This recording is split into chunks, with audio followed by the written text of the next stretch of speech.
My guest today is Husayn Allmart. Husayn was born in Chile and moved to the Midwest when he was 2. For one reason or another, he never quite left.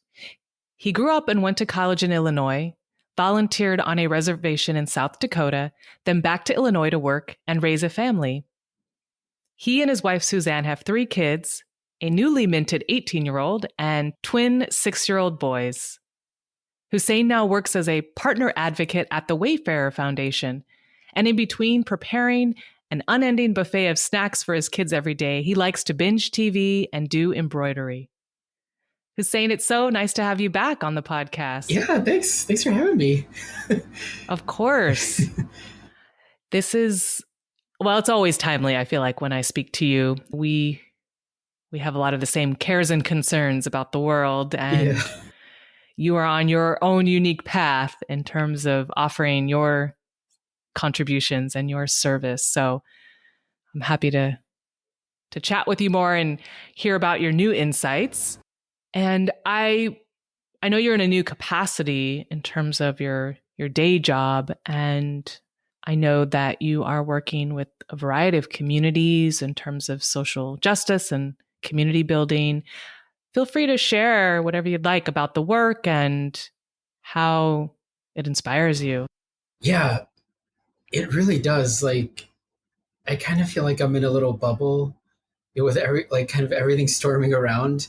It's like I get to work with these amazing groups, and it's like, it feels like such a blessing. And so, I just started in January, actually. So probably right after kind of soon after our first interview, I would think, right? Yeah. Yeah. I can't remember when that was. That was a couple years ago, almost a year and a half. Oh, really? Now. Oh, gosh. Okay.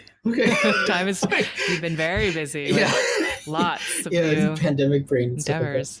So I just started in January. So it's kind of new.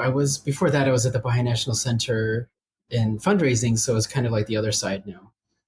So the Wayfarer Foundation, it's relatively new. We're in our second year. It's a Baha'i inspired, which means it operates according to Baha'i principles, but we work with all people, and most of the staff I'd say is not Baha'i. But our goal is to support organizations that are working for unity and peace. Is kind of broadly what we're working for. And then kind of within that, we're specifically looking for grassroots organizations that are, in particular, that are Black and Indigenous led, because those groups don't often get a lot of funding from foundations, especially if they're maybe a little bit more like working at the root level of issues. And then also, in particular, within that, Native-led organizations get like 0.3% of all foundation funding. So it's like criminally small amount of funding goes to Native-led organizations or organizations that serve Native people. So we're trying to correct that. And then personally, I feel like I get to support organizations that are creating the kind of world that I want to live in. So it's really amazing. Like, I can't believe this is my job, That's been pretty amazing. So for example, like one organization that we just funded, it's a group of largely young Black and Brown people that, in the wake of George Floyd, a lot of cities were thinking that we should create some kind of alternative response system to people that are in crisis, an alternative to the police. So this group said, okay, we'll do it. And it's primarily young people, like I said, mostly Black and Brown. And they've created this really amazing organization where they said their main focus is that everyone that's in crisis should be met with love. And when people are in crisis, they need love, and they also need assistance in repairing the relationships that are around them, especially if there's cases of abuse or violence or assault or things like that. So just this year, they've trained their first cohort of EMTs. They're like mental health folks that are trained in mental health, and then also EMTs. And And they actually are working with another possible grantee that we're working with, and they've created an alternative crisis response.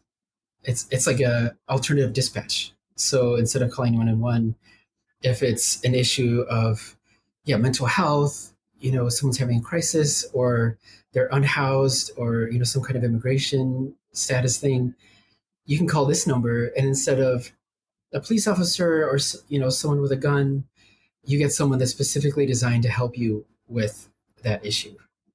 So I don't know, that's just, it's like I can't believe that we get to work with these, these organizations, like I feel like that's just when I saw that that organization said that they felt like everyone that's in crisis should be met with love, and then they need tools to help them, be in unity with the people around them. That's their language. I couldn't believe it. As a Baha'i, I feel like that's the kind of world that we're trying to build. And so it's really exciting that we get to support them.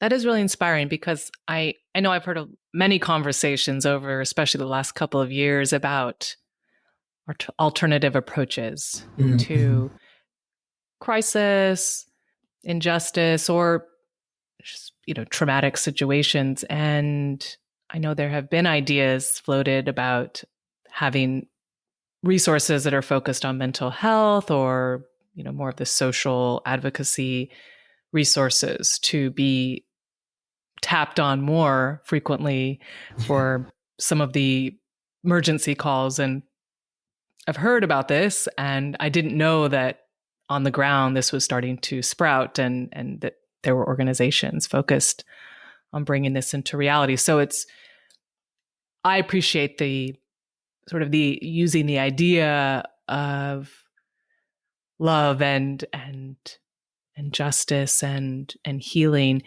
taking those ideas and principles, and then putting them into action, like actually saying, okay, let's take the next step and try. And there'll be a lot of learning, no doubt. And I'm sure there are many, people involved in consulting on what's being learned and how to evolve the efforts. But the fact that it went from an idea or a concept or an intention to action, Mm-hmm.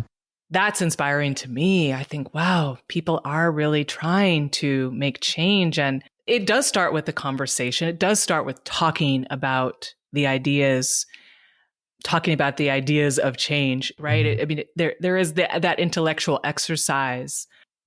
Seems like the harder part is usually, in order to realize it, is the taking action. That's where things do sometimes not manifest. So I'm so happy to know that there are people and organizations that are taking the action and putting the principles and the values they believe in into action in their community, and that there are foundations like yours that support them and provide the resources. So I appreciate this, and the fact that it's the work you're focused on through the foundation is using the principles of unity and peace. I think, okay, those are principles and ideas that I don't know if everywhere where people are doing advocacy or community building work, those principles are being put on the table and valued. And I wonder how that changes the spirit and the results of the work being done when the idea of unity and peace are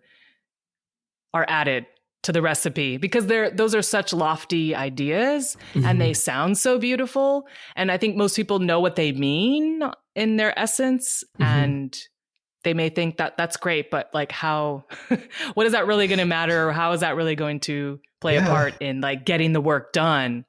I don't know what you think about that, but to me, that's very striking that those principles can be kind of taken down from a abstract or lofty place and brought into everyday life, infused into everyday life, and actually maybe make for even more powerful transformation. What do you think?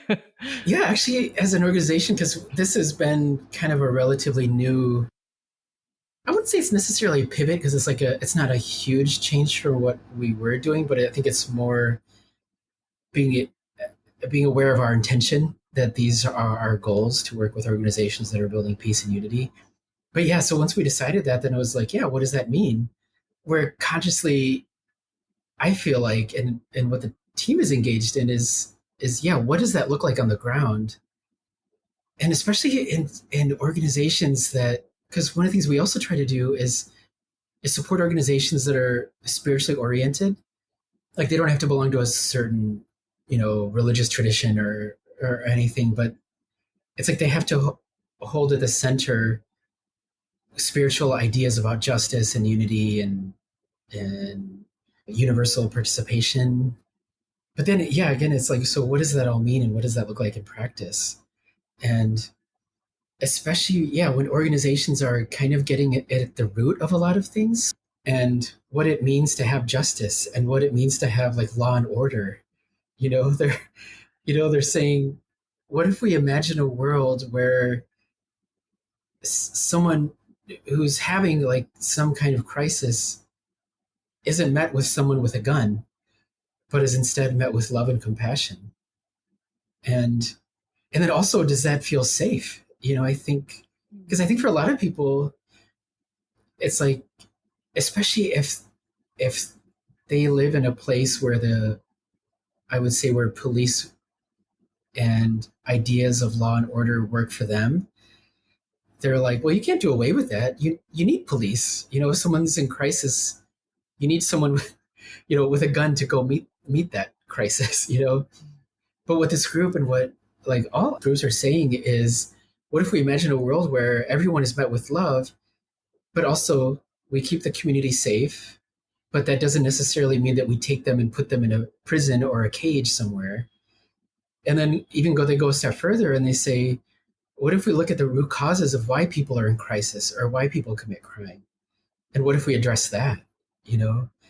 And that's, I think for us, that's really what peace and unity means. It's not, we're going to take people that are having a problem and go put them in a jail somewhere. Like, that's not peace. Peace is like everyone has what they need so that crime isn't necessary. Like, why would you commit a crime if you have a job, if you have food, if you have a house, if you have access to arts and beauty and expression? Like, why would you commit a crime? That's personally, like, I feel like that's the world, like, as a Baha'i, like, we're trying to build too. So, yeah, so we're really trying to look at that. Like, what does it look like, kind of boots on the ground? What does unity and peace look like without the fluff, or and but still able to have hard conversations. That, to me, that just seems sensible and wise and practical. It's like meeting ideals or values with what's actually needed to transform a community, society. It seems like there's a lot to learn from these sorts of efforts and endeavors, right? Because for people who are willing to be a part of change, where there's a common vision for safer communities and neighborhoods, and where people are thriving and not just surviving, not just kind of making it through every day, but where people have what they need and are then able to make their most vital contributions, to their families and communities. There's a lot to learn about what that endeavor looks like when you start to talk about community building and changing the paradigm.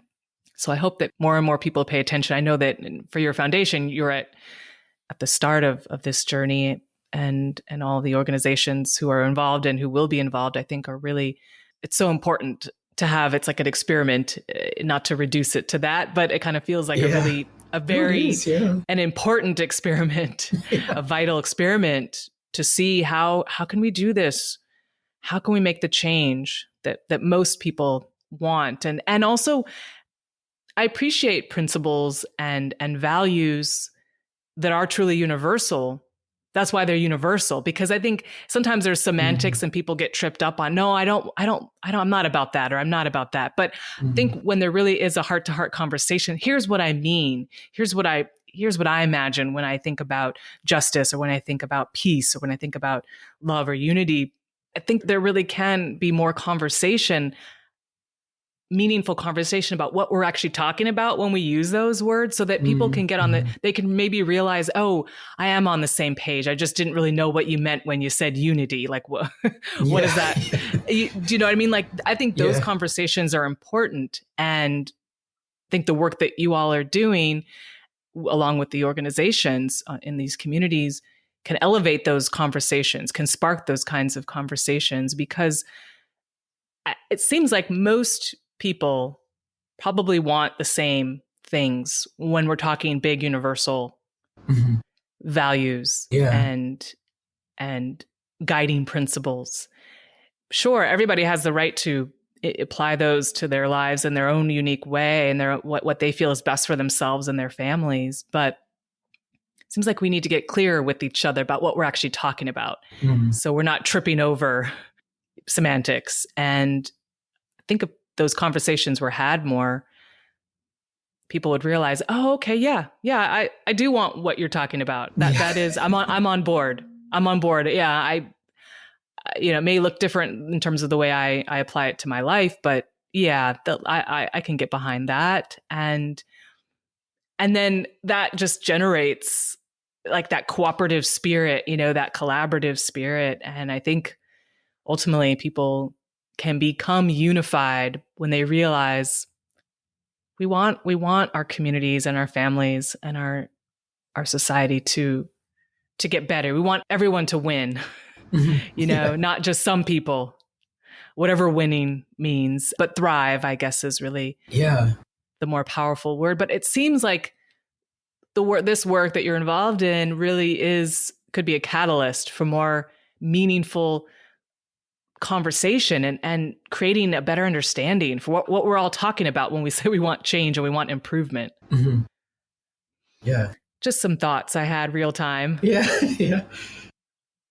Yeah. It's interesting because, yeah, because, you know, we're, we're a foundation that offers grants to organizations, and there's kind of a model for that.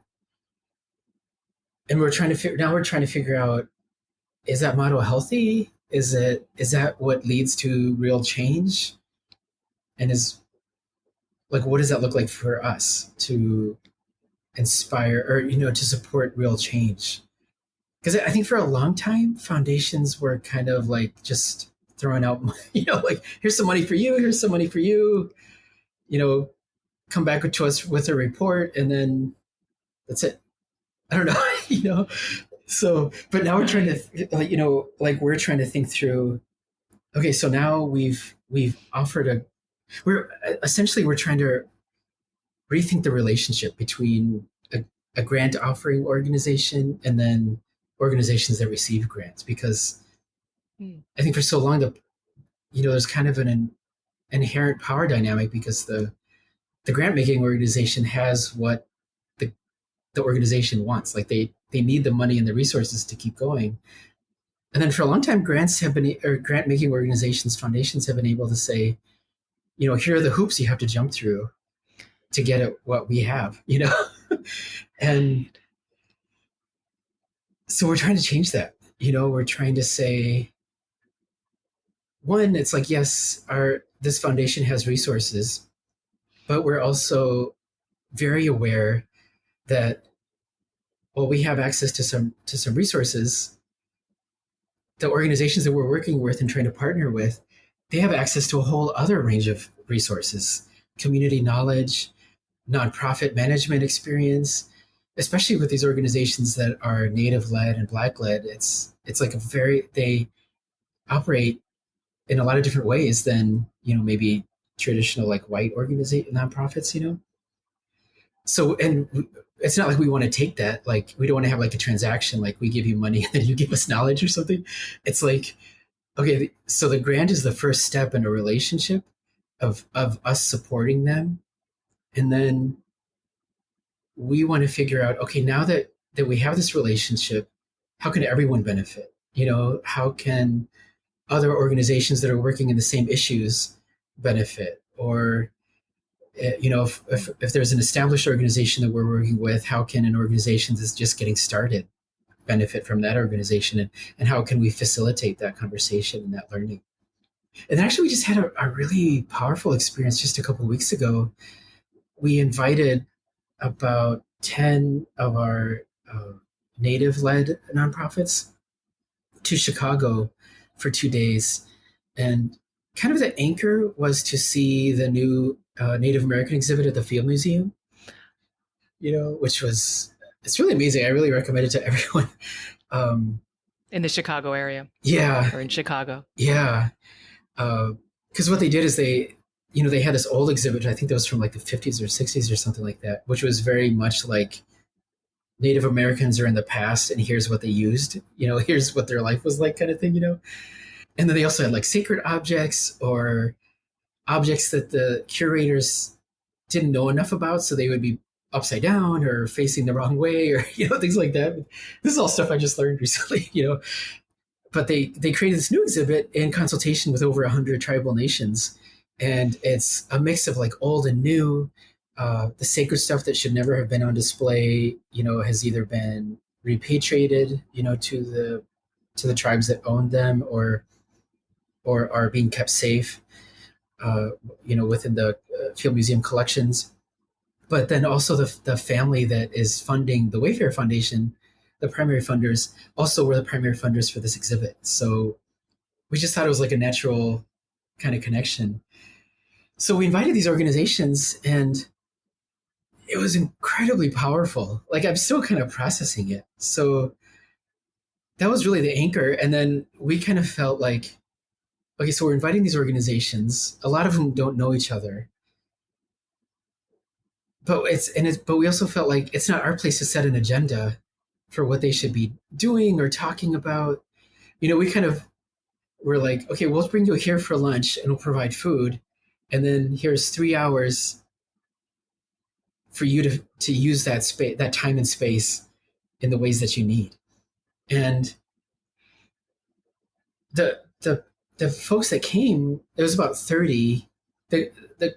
It kind of grew as we picked up people along the way, But the people that came said it was really powerful because non-native folks, especially foundations and funders, don't really ever provide that kind of space. They always tell them, here's what you need to be doing, or here's what we're doing now, and we're not going to allow for like native input or practices or things like that. So, like, for example, like one of the things that became apparent right away is that we didn't leave enough time for introductions. We scheduled about an hour and a half.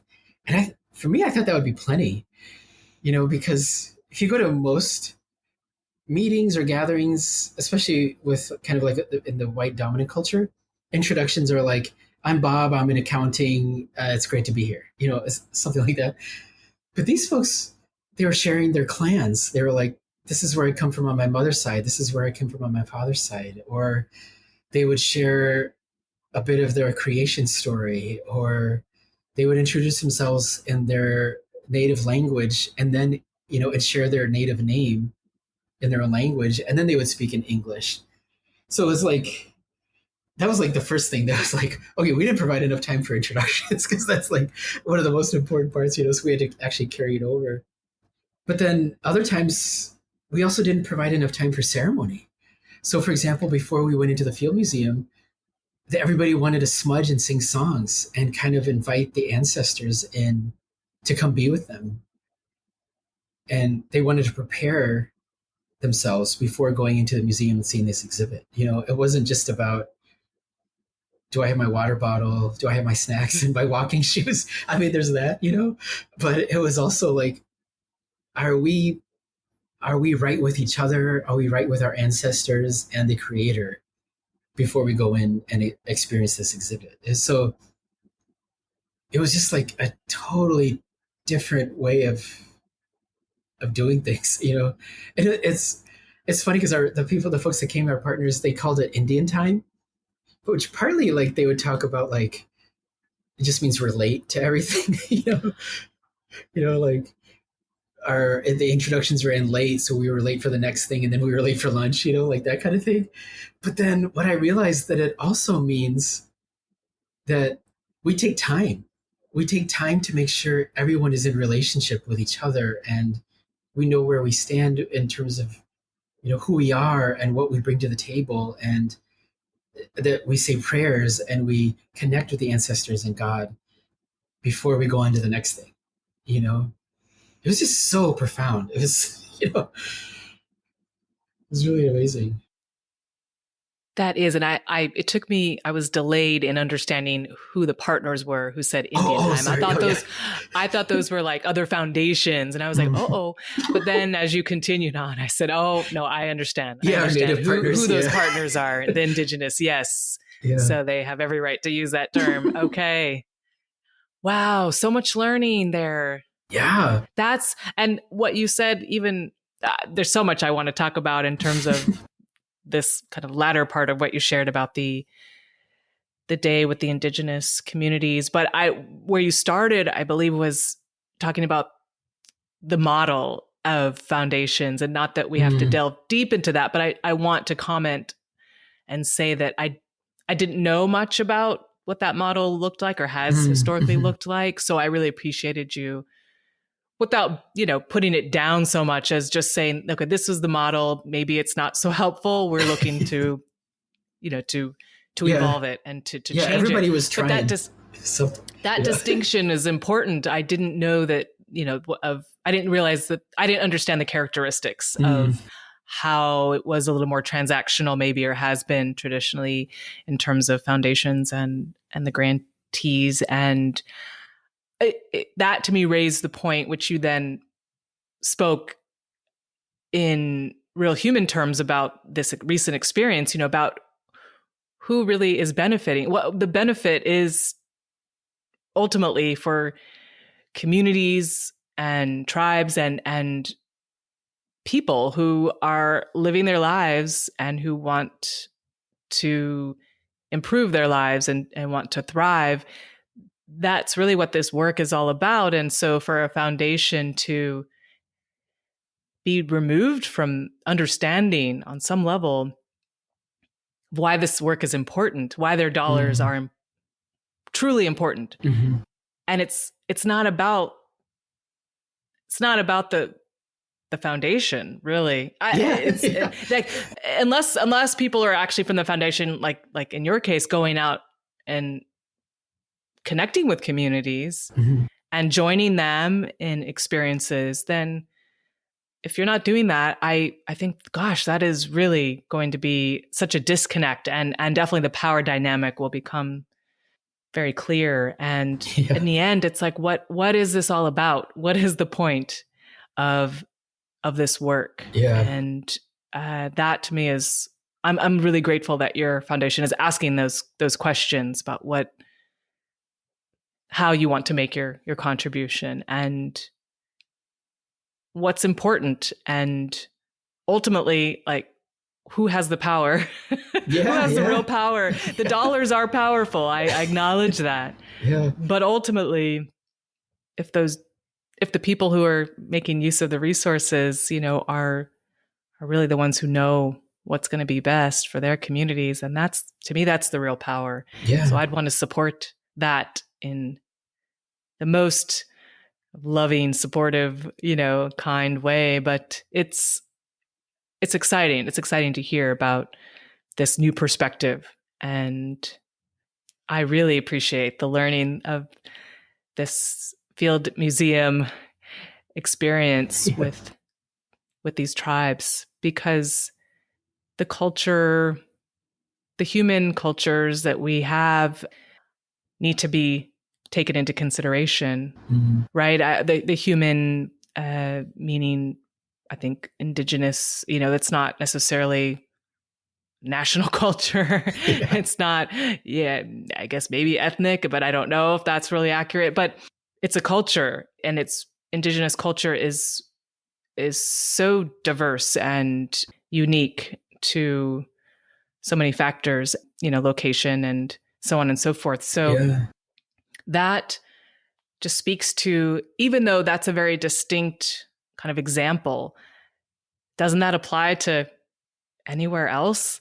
Right? If you're thinking of like, I don't know, a city or a town or a neighborhood, like there is a culture there. I mean, again, kind of setting aside, and I don't want to say setting aside because you can't remove like people's national culture if we're talking about America and they've come from other cultures or other nations, but you sort of can also then say, but my town has its own culture. Yeah. Like, and so wouldn't like people in my town, wouldn't it be best if we figured out what we want and what's going to be best for us? But acknowledging that there are all these kind of subcultures or however we want to articulate it that need to be taken into account. That seems very important. Yeah. Right. Even a family. I mean, I think a lot about the influences in my own personal life. My family culture actually was very influential. And I'm not talking about like where my ancestors were from or where my parents were born. They were both born in the States. But when I mean like family culture, I mean like how we came together as a family, how we dealt with problems, what we did to celebrate each other. Like that is what influenced me way more than my ethnic national cultures. That's just me. And I'm not saying that's a good thing or a bad thing. I'm just sharing that was my experience growing up. Yeah. Does that make sense? Yeah. Seems like it's important that we all start to kind of get clear about, what is our culture? Like, what does that mean to my family, to my neighborhood, to my community, to my city, to my, reservation, whatever the demarcations are. That is very important to community building and to your point, in terms of justice and in terms of honoring culture, that part of the equation is imperative to real change and transformation. Yeah. If that just gets whitewashed or just kind of neutralized, like, well, this is just kind of the formula. Yeah. Let's just stick to the formula. I don't know. I don't think that real change happens that way. Yeah.